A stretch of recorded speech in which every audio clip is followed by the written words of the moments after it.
तेरी मौत का दर्द कितनों को हो सकता है। हाँ हाँ साहिब, मैं तो ये कहना चाहता हूँ, अपने पीछे मुसल्ले पे खड़े होने वाले छोड़ जाना। कामयाब वो बंदा नहीं होता है जिसने अपने पीछे प्लाट छोड़े हैं। कामयाब वो नहीं होता है जिसने अपने पीछे लाखों का बैंक बैलेंस छोड़ा है। सबसे कामयाब बंदा वो होता है जो अपने पीछे हाथ उठा करके दुआएं करने वाला छोड़ जाता है। हाँ हाँ, याद रखना प्यारे, हमने बड़े बड़ों के जनाजे देखे हैं, बड़े बड़े सफेद कफन वाले भी देखे हैं, सफेद पोश भी देखे हैं, बड़ी भीड़े भी देखी है, बड़े मजमे भी देखे हैं, बड़ी तादाद में कब्रिस्तान के अंदर लोगों की तादाद भी देखी है। लेकिन कब्रिस्तान में जाने के बाद लोगों को यह कहते सुना है, बता तेरा गन्ना कितने का हुआ है, मेरा धान ऐसा हुआ था, मेरी खेती में इतनी पैदा हुई है, तेरी खेती में इतनी पैदा हुई है। यह कोई नहीं था कब्रिस्तान में जो अकेले बैठ के यासीन पढ़ लेता। ऐसा नजर नहीं आता कब्रिस्तान में जो सूरे फाता पढ़ के तुझे बख्श देता। हाँ हाँ, ये सारे आए हैं, लेकिन यहां तुझे बख्शवाने के लिए नहीं, चेहरा दिखाने आए हैं।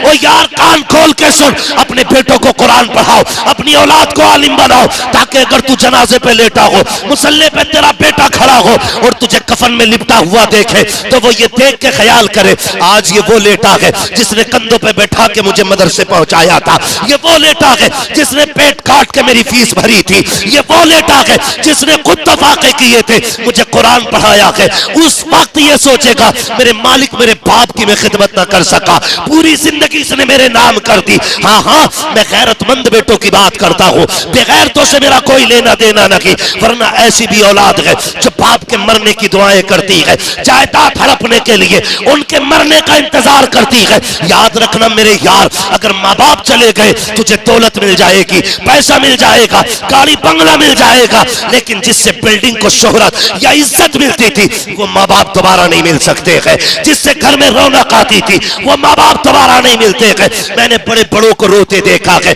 आके कहते हैं जनाब कोई तावीज हो तो दे दो, अब्बा को देखने का जी चाह रहा है, 40वां हो गया अभी अब्बा को ख्वाब में नहीं देखा, मुझे बता तो सकी, तूने 40वां किया है, तूने 50वां किया है, तूने बरसी की है, आज तक बाप ख्वाब में नहीं आया। तो सुने मेरे भाई, आज तुम्हें बाप की याद आ रही है, जब जिंदा था तब तुम्हें बाप की याद क्यों नहीं आई, जब वो जिंदा था तब तुम्हें बाप याद क्यों नहीं आया। ईद का दिन गुजरा है, पूरी दुनिया के अंदर सोशल मीडिया पे एक स्टेटस लगाया गया, कोई भेज दे यार कब्रिस्तान वालों को आके हमें ईद की मुबारकबाद दे जाए, वो गैरत से मर जाना चाहिए। तुम कब्रिस्तान वालों को आवाजें दे रहे हो, घर में बूढ़ा बाप बैठा रहा तो पोर हुए तुम सलाम न कर सके उसे, तुम उस शहीद मिलने के लिए आगे न बढ़ सके। वो शाम तक यही सोचता रहा कि सारे आके चले गए हैं, जिस बेटे को उंगली पकड़ के चलना सिखाया, जिसे मैंने मुंह में चबा के लुक़मे खिलाए, सबने मुबारकबाद दे दी, लेकिन मेरा बेटा मुबारकबाद देने के लिए नहीं आया। आग लगे तुम्हारी ईदों को जिसमें तुम्हारे यार सीने से लगने के लिए हो, दोस्त भी हो और बूढ़े बाप को सलाम करने के लिए वक्त ना हो। दुनिया कह रही थी आ जाओ कब्रिस्तान से मुबारकबाद देने, कसम खा के कहता हूं अगर एक भी मुर्दा उठ के आ जाए पूरा गांव खाली हो जाएगा, एक भी कफन में लिपट के आ जाए बस्ती छोड़ के चले जाओगे। फैशन बना रखा है, सिर्फ सोशल मीडिया पे वाह हासिल करना चाहते हो, अगर बरकतें चाहते हो तो यार से गले बाद में मिल, अपने बाप से गले पहले मिल लिया करो, अपनों से पहले मिल लिया करो, इसलिए कि दुनिया चाय पी के अपना कहती है, बाप खून पिला के तुम्हें अपना बेटा कहा करता। वो दिन भी दूर नहीं, एक दिन मेरा और आपका भी ऐलान होना है। शायद लोग ऐसे ही हमारे 40वें में भी बैठे हो, लेकिन ये कोई गारंटी नहीं है कि सभी को कफन मयस्सर हो, सभी को कांधे मयस्सर हो, सभी को जनाजे मयस्सर हो। कई बार तो ऐसे गायब हो जाते हैं कि पता नहीं चलता। अल्लाह से ये दुआएं मांगा करें हम सब कि अल्लाह जब भी मौत दे ईमान और इज्जत की मौत अता फरमाए। और सबसे बड़ी बात यह होती है कि मौत आने से पहले तौबा की तौफीक नसीब हो जाए, ये सबसे बड़ी बात है। मौत आने से पहले बंदा आगाह हो जाए कि भाई किसी भी घड़ी अब सफर मुल्क अदम का हो सकता है, उससे बड़ी बात कोई नहीं। और महबूब अलैहिस्सलाम हमेशा दुआ करते थे, अल्लाह अचानक आने वाली मौत से तेरी पनाह चाहता हूं। इसलिए कि बंदा अगर अचानक इंतकाल कर जाए, एक लम्हा भी उसे अपने गुनाहों के बारे में सोचने का मौका नहीं मिलता। कई बार लोग एक जुमला बोलते हैं, भाई अल्लाह ये दिन ना दिखाए, चलते फिरते उठा ले।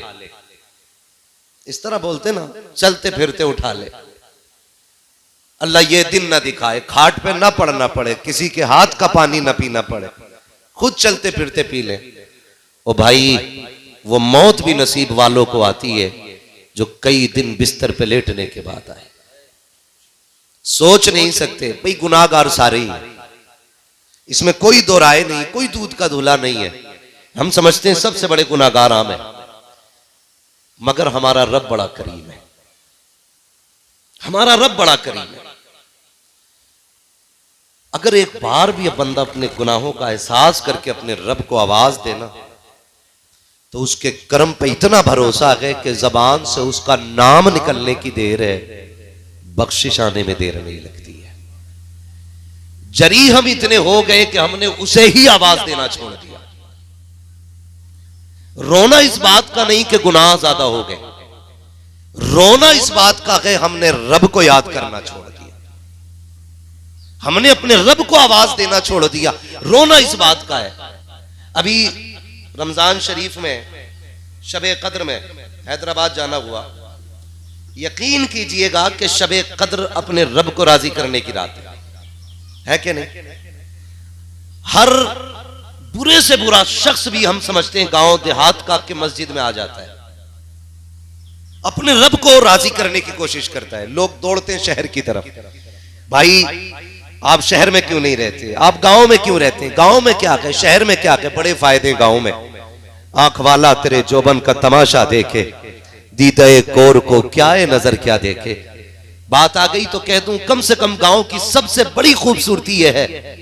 मैंने पूछा, यार तुम मुझे लान तान करते हो कि तू गांव में क्यों शहर में होना चाहिए था। मैंने कहा नुकसान क्या? बोले गांव के लोग हसद बहुत करते हैं, जलन बहुत करते हैं, गांव में झगड़े बहुत होते हैं। मैं एक सीधी बात जानता हूं, अगर गांव के लोग लड़ते हैं, झगड़ते हैं, हसद करते हैं, आपस में कत्ल भी करते हैं, तो ये खूबसूरती गांव के अंदर ही होती है। अगर साथ मारते हैं तो जनाजे भी साथ उठाया करते हैं। और ये शहर के अंदर सबसे बड़ी बुराई है कि जनाजे भी किराए पे उठवाए जाते हैं। कम से कम गांव की ये खूबसूरती तो अच्छी है ना कि मौत में तो इकट्ठे हो जाते हैं।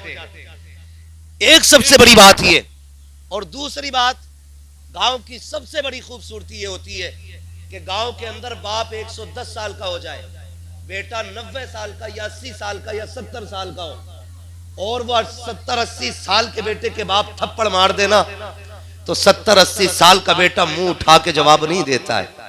लेकिन शहर के अंदर सबसे बड़ा नुकसान यह है, जैसी लोग होश संभालते हैं मां बाप से दूर हो जाते हैं। यह सबसे बड़ा नुकसान, यह सबसे बड़ा नुकसान है। तो मैं आपसे एक बात अर्ज कर रहा था, तकलीफ इस बात की नहीं कि हम लोग गुनाह कर रहे हैं, तकलीफ इस बात की है कि रब को राजी करना छोड़ दिया। हमने अपने रब से ताल्लुकात ही खत्म कर दिए। मौलाना नासिम उस्मानी साहब अभी फरमा रहे थे कि अपने रब से मांगो, वो देगा, और वो जरूर देगा। लेकिन जैसी पेट में दर्द का पहला झटका होता है ना, तो मुंह से निकलता हाय डॉक्टर। डॉक्टर के पास गए, उसने आला लगाया, हाथ फट गई, बचना नहीं। फिर करते हैं हाय बाबा, अब डोरी तावीज वाला चाहिए। जब वो भी कहते था भाई बस की बात नहीं, आधा किलो 250 ग्राम के तावीज लटका लिए, नतीजा कुछ नहीं निकला। फिर कहता मालिक अब तू बचा ले। क्या ही अच्छा होता जैसी पहला झटका लगा था ना, और तू पहले झटके में अपने रब को याद कर ले, किसी की जरूरत नहीं पड़ती। यमन से एक तबीब मदीने शरीफ में आया, और यमन के बादशाह ने भेजा, जाओ हुजूर के शहर चले जाओ, वहां जाकर के आप बैठो, जो हुजूर के शहर में लोग बीमार होते हो ना, उनकी फ्री दवा करनी है, फ्री इलाज करना है। एक नहीं, महीने भर बैठा रहा। लेकिन 1 महीने के बाद तबीब ने कहा था कि अब आज इस शहर में कोई बीमार नहीं होता है या किसी को दवा की जरूरत नहीं पड़ती है। किसी ने कहा क्यों कह रहे हो? का 1 महीना हो गया है, अभी तक कोई दवा लेने नहीं आया। तो ने कहा था पता नहीं है ये शहर नबी है, यहाँ की मिट्टी में रब ने शिफा रखी है। यहाँ बीमारी बाद में आती है, शिफा सांसों के जरिए पहले अपने जिस्म के अंदर आ जाती है। और दूसरी बात यह है कि शहर मदीना के लोग दवाओं पे नहीं, खुदा की रहमत पे भरोसा किया करते। नारे रिसाल। लेकिन हम कितना भरोसा करते हैं? सारा भरोसा यही है। अल्लाह सलामत रखे, उलमा की शान अपनी जगह। लेकिन मैं कुछ समझाना चाहता हूँ, लोगों का भरोसा ये, अगर पैसे वाला तो मरा जा रहा, कह रहे अरे जिस पीर को चाहेंगे बुला के नमाज जनाजा पढ़वा लेंगे, ये मौलवी को चाहेंगे बुला लेंगे, 10,000 का लिफाफा देंगे, भागा भागा चलाएगा, भागा भागा चलाएगा। ये एक नजरिया लोगों का, और फैशन हो गया, फैशन हो गया इस चीज का भी। ओ भाई सच्ची बात कह रहा हूं, अगर जनाजे में बाप लेटा हो और मुसल्ले पे बेटा खड़ा हो, तो जो दर्द बाप का बेटे के सीने में होगा ना, वो किसी पीर के सीने में नहीं होगा, किसी पीर के सीने में नहीं होगा। मुझे 20 लाख दे दो, थोड़ी देर क्या लूंगा भाई, आज इकबाल बड़े अच्छे आदमी थे, मोहम्मद साहब यार बड़े अच्छे आदमी थे, मोहम्मद बड़े अच्छे आदमी, ये थोड़ी देर हो जाएगी बातें। लेकिन मुसल्ले पे आकर के किसी पीर को आंसू नहीं बहाना है, तेरी कब्र पे आके किसी को रो करके दुआएं नहीं मांगनी है। तेरी एक बेटों की बात नहीं करता, कुछ तो मौत का भी इंतजार कर रहे, अब्बा मरे ये कमरा खाली हो, कमरा खाली हो, ये खांसता रहता फिर सुख में जिएंगे। तुझे नहीं पता है खाली अब्बा तुझे पैदा करने की मशीन नहीं, अब्बा वो दरख्त है जब तक ये जिंदा रहता है अपनी औलाद पर धूप नहीं पड़ने देता। तुझे क्या पता बाप क्या है, ये इसके जाने के बाद पता चलेगा क्या चीज चली गई है, क्या चीज चली गई है। ओ भाई बाप की कमी पैसे से पूरी नहीं होती, बाप की कमी बंगला गाड़ियों से पूरी नहीं होती है। बाप बाप होता है, बाप बाप होता है।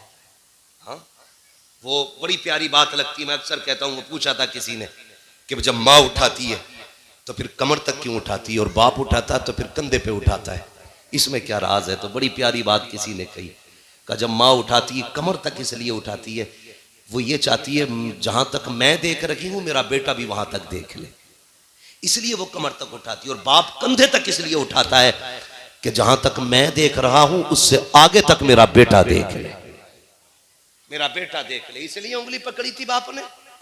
इसी दिन के लिए बाप ने कंधों पे उठाया था कि तू बूढ़ा हो जाए तो तेरी खांसी से तेरे बाप की खांसी से तुझे तकलीफ होने लगे। ओ भाई इनकी खांसी को जहमत न समझा करो, इनकी खांसी को खुदा की रहमत समझा करो। इसलिए कि अगर ये चले गए ना तो सुर भी कानों में आएंगे, साज भी कानों में आएंगे, लेकिन बाप की खांसी दोबारा सुनाई नहीं देगी, बाप की खांसी सुनाई नहीं देगी। आज जिनका बाप नहीं है उनसे जाके पूछो बाप क्या होता है, जिनके पास बाप की दौलत नहीं है उससे पूछ बाप कौन होता है, जिसके पास मां नहीं है उससे पूछ मां क्या होती है। हाँ मैंने कमर झुक के चलने वाले लोगों को भी मां बाप के लिए रोते देखा है, जो पोती पोते वाला और देवती देवते वाले हो गए वो भी मां बाप के लिए रोते। कुछ तो होगा ना यार इस पर्दे में, कुछ तो सच्चाई होगी, कुछ तो दर्द होगा इस रिश्ते के अंदर। ये दर्द ही तो था जो याकूब ने यूसुफ के लिए रोते रोते आंखें खोती थी, ये दर्द ही तो था जो खुदा की कसम अल्लाह के खलील जब हजरत हाजरा को छोड़ के चले, बात याद आ गई। थके तो नहीं, मैं बोल दूं जरा 5 मिनट, जरा कह दें या रसूल अल्लाह, उससे पहले भी जरा कह दे या रसूल अल्लाह। मैं रिश्ते बताने लगा हूं, समझे जरा रिश्ते क्या चीज है। मुफ्ती साहब क़िबला हजरत इब्राहीम अलैहिस्सलाम अल्लाह के खलील, बेटा रब ने दिया, माइल हो गए बेटे की तरफ। अल्लाह ने फरमाया इब्राहीम जो तेरे और मेरे बीच आ जाए वो मुझे पसंद नहीं है, तू मेरा खलील है और तेरा बेटा तेरे मेरे बीच आ रहा है, छोड़ के आ इसे। किधर छोड़ के आना? ऐसी जमीन पे छोड़ के आ जहां हरियाली नहीं होती है, ऐसी जमीन पे छोड़ जहां हरियाली नहीं होती है। अल्लाह के खलील ने लिया बीवी बच्चे को, पहुंच गए कहां? जहां आज काबा आबाद है, जहां आज मक्का शरीफ है, जहां सफा मरवा है, जहां जमजम है, जहां मकाम इब्राहिम है। हाँ उस जगह पे लेके पहुंच गए और छोड़ के थोड़ा सा सत्तू थोड़ा सा पानी दिया, चलने लगे। जानते हो चलने लगे, आपकी जौजा हजरत हाजरा 3 मील दामन पकड़ के पीछे दौड़ी, 3 मील तक, 3 मील तक। खलील कोई गलती हो गई है, नाराज हो गए हो, क्यों छोड़ के जा रहे हो? हमसे दिल दुख गया है। हुक्म था इब्राहिम जवाब नहीं देना है, चुप रहना है, नहीं बताना है कि क्या कर रहे हो, तुम क्यों कर रहे हो। बीबी ने दामन पकड़ा, मेरे सरताज किधर, यहां छोड़ के जा रहे हो, यहां हरियाली भी नहीं है, साया भी नहीं है। साया तो बड़ी बात है, पत्थरों के सिवा यहां क्या है, और कोई यहां पर बर्फीली पहाड़ियां नहीं है, बल्कि यहां इतनी गर्मी है कि सूरज की गर्मी की वजह से पत्थर भी काले पड़ गए हैं। अल्लाह के खलील क्यों छोड़ के जा रहे हो, कुछ तो बताते जाओ। 3 मील तक दामन पकड़ के पीछे दौड़ती रही हजरत हाजरा। जानते हो तारीख गवाह है, अगर रिश्ते को समझना है तो समझ लेना, वो खलील जो आग में डलते वक्त ना रोया, जो आतिश नमरूद को देख के ना रोया, जिसको आतिश में फेंका गया तब ना रोया, जिससे सारे खफा हो गए तब ना रोया, लेकिन जब बेटे को छोड़ के जा रहे हैं तो आंखों से टप टप आंसू गिरते जा रहे हैं। कितनी बड़ी मोहब्बत होती है औलाद की। तुम कह दिया करते हो क्या किया है मेरे बाप ने, गैरत आनी चाहिए, शर्म आनी चाहिए, तुझे पाल दिया है, ये सबसे बड़ा एहसान किया है, तू चलने फिरने लगा है, ये सबसे बड़ा एहसान है। हजरत हाजरा ने पकड़ के कहा था खलील ये तो बताते जाओ क्या ये रब का हुक्म आया है। तब आपने कहा था हाँ, इतना कहना था, दामन छोड़ा और कहती चाहिए, फिर अगर उसकी मर्जी से छोड़ के जा रहे हैं, हमें यकीन है वो हमें इस जंगल में मिटने नहीं दे सकता। बहुत अच्छे।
महका तब तक है जब तक माँ बाप है।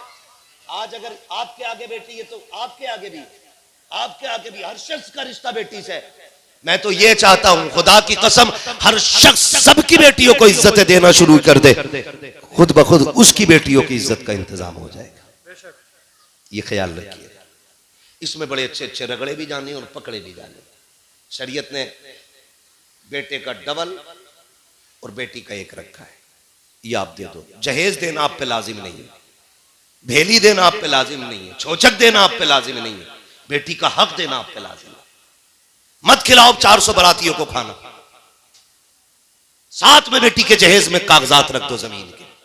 फिर हम नहीं देखिए कौन जमींदार का बेटा तुम्हारी बेटी को छोड़ जाए, छोड़ के जाएगा फिर कोई? ओ सब चली जाएगी, अबे जाएगी तो आएगी भी तो, अगर जाएगी तो आएगी भी, लेकिन कम से कम कयामत के दिन पकड़ से तो बच जाएंगे हम लोग।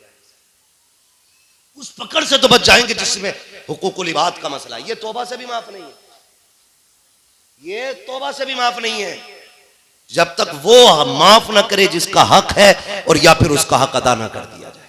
इसलिए मेरे भाई ये जो मोटी मोटी बातें ना, कम से कम इन चीजों पे अमल करके कोशिश ये करें अपनी जिंदगी को बेहतर करें।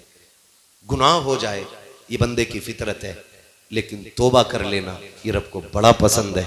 हम अपने गुनाहों से, अपने गुनाहों की तौबा अपने रब से करें, अपने रब से माफी मांगे, अपने रब को राजी करें। वो नहीं कहता तूने 40 साल गुनाह कर लिए चल कट गई, मैं ये नहीं कहता अब 40 साल के लिए तुझे 40 साल रोना पड़ेगा। वो तो कहता चल सौदा कर लेते हैं, तू एक रात मेरी बारगाह में मुसल्ला बिछा दे। तूने 40 साल में क्या किया है न तुझसे पूछा जाएगा ना तुझे दिखाया जाएगा। रोना तेरा काम है और तेरे गुनाहों को नेकियों में बदल देना मुझ खुदा का काम है।